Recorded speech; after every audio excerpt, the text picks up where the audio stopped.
when I said the next red flag would leave me bleeding. I wasn't speaking in metaphors. Our wedding felt like a fairy tale. But what came after was more like a nightmare. And the hardest part? I didn't recognize it as abuse at first. I just thought we were having hard times. I thought he was just being dramatic and over the top. Once we were married, everything felt like a whirlwind of emotion. It happened so fast, I almost felt like I wasn't even there. There were moments where he was incredibly affectionate, attentive, protective, and then, without warning, I would say or do something wrong. And suddenly, he was enraged. I never quite knew what triggered it. There was always confusion. And somehow, the conclusion was always the same.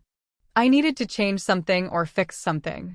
My face, my attitude, my tone, my posture. I needed to do better.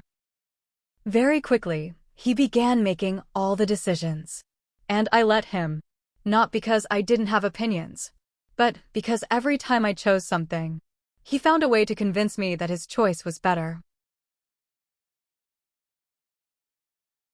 If I picked a restaurant, it wasn't high quality enough for him, so we went somewhere more expensive. If we went shopping, he picked my clothes, because he wanted me to look a certain way and make sure my clothes weren't too tight or too revealing. He didn't want my legs, back, and arms bare either. If we went to the movies, he chose the film, because he knew movies. And eventually, I learned something important. He knew a lot. About everything. I learned not to voice my opinions too much, too. Because if I disagreed, or said something he didn't like, he would get angry. And then talk. And talk. And talk. For hours. Telling me how I was thinking wrong. That I was doing something weird in my head. That he is the head and I should submit to him. Arguments would stretch late into the night. Sometimes 1 or 2 in the morning. Until I finally agreed with whatever he was saying. I had to get up and go to work the next day. It just wasn't worth it. So, I stopped talking to him at length.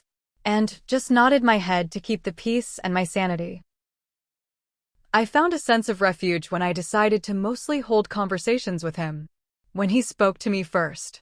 And even then, I kept it short. I couldn't trust myself. I didn't know what would set him off. He seemed to know more about me than me.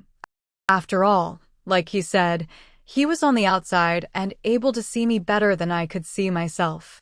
Life became easier when I let him say and do whatever he wanted. Because the moment I disagreed, everything exploded out of proportion. And if I was quiet and did what he wanted, at least I knew he wouldn't blow up or have anything to argue with me about. That is what he called a submissive wife. This dynamic was quietly reinforced by our church culture. Marriage was talked about as submission. The husband led. The wife followed. Authority was framed as godly. Obedience was framed as love. So in the beginning, I believed this was what a godly marriage looked like. He knew I was serious about my faith and that divorce was not an option in my book. So, I started praying for our marriage to be successful, and praying that I become a better wife.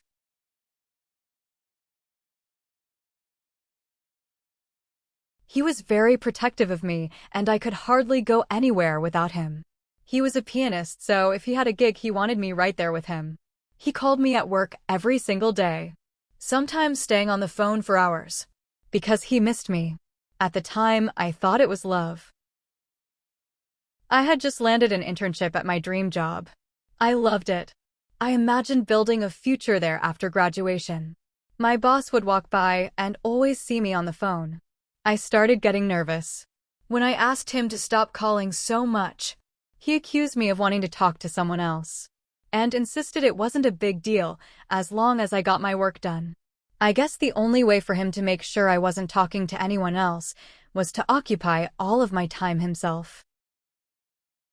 He had big dreams of becoming a music producer, but searching for weekday work for now.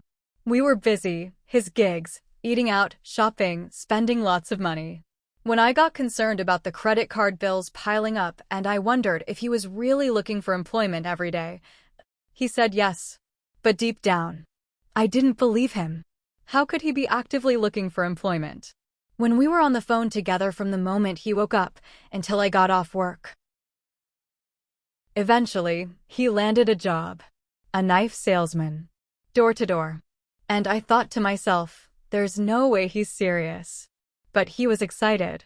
So excited that on the way to his first sales demonstration, he wanted to show me how sharp the knives were.